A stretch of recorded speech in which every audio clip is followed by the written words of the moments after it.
What is the Jessiah drama? I don't think there's any drama. I don't know what the drama is. He's unfollowed me on Twitter, so I assume he is not favorable towards. I don't know what the. I don't know. I have no idea. I mean, I guess now he's friends with a lot of the people that I'm fighting with or whatever. So I don't know. What are you gonna do?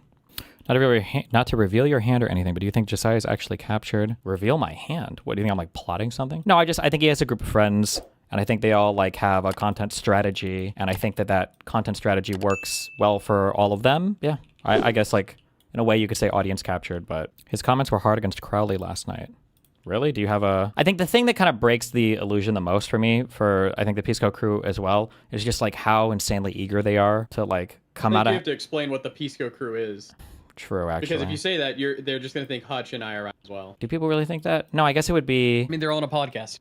Yeah, they're on your podcast. I think I guess I'm thinking like the lib left people who all give infinite deference to the left, the far left, and none of that same to the moderates. And then they all seem to be embracing far left candidates. So I would say like, I guess the Midas Touch Network, and then adjacent to the Midas Touch Network. I'll say this again also. I know apparently it doesn't matter, but I don't actually have any personal problems with Pisco or Jessiah or any of the Midas Touch people. I don't have anything personal against them. I feel like there's like a thing that they're not meeting the moment on, but I guess that's enough for people to get super ass pained. But yeah, I don't think I would care as much. Like, I spoke to IRI about this last night a little bit. I don't think I would care as much if they just kind of left it alone, but it's me getting pushback from them while I'm trying to deal with what I consider to be the crazy leftists. It just is so reminiscent. It depends on how long you've been a fan of me, but the most infuriating moments in like the whole 2016 to 2018 Gamergate, like the neo-Nazi alt-right shit, was all the moderates I would have to tear through to get to the Nazis. And it would make me look so radical. It would make me look so far to the left. Every animator on the planet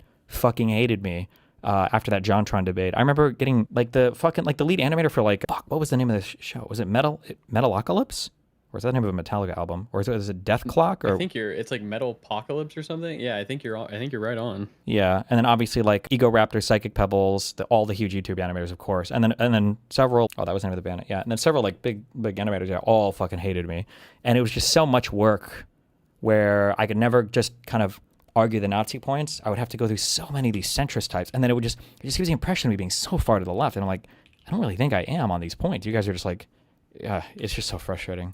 So you would rather them just not talk about your crusade for like IRI, like constantly being like, why are you going against us so and so? Yeah, for IRI, like I would prefer everybody to be like Hutch or Lonerbox. But then if you're not, I think like an IRI is like, I think that's totally fine. If you it's like a thing that you don't want to comment on or talk about for whatever reason, I think that's totally fine.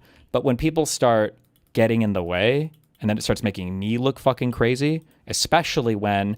And I always feel like I'm late to these things, but maybe, I mean, I'm sure people want to jump on a whole bunch of things. So if you jumped on everything, you'd be fear-mongering way too much. But it's like at this point, I think that so much of it is so beyond the pale. It can't really be that it's so hard to say, maybe we don't have to support people who are cheering on terrorist attacks. Like, I think we're way beyond the pale on that. I don't think that needs to be the case. There shouldn't be any pressure from us to give into shit like that. Is wild. When I talked to Hutch, we agreed Jessiah is just naive to how bad these lefties really are. Hutch said it even took himself a while to realize it. Do you think they can come around eventually? I mean, maybe, but it's also hard when there's like such a huge financial incentive in the other direction too as well. And then, yeah, whatever. There's also like a little bit of, I understand that, I don't want to make it personal, but it's very weird to me to see people, like if I was giving advice from an external perspective and I saw that there were a bunch of people that were giving somebody shit over attacking another content creator who was to the left, who was like actively facilitating mass harassment campaigns, death threats, and everything else. I don't know. That's also kind of like, damn, like that's really where everybody's at on that. I don't know. It seems kind of pathetic to me, but.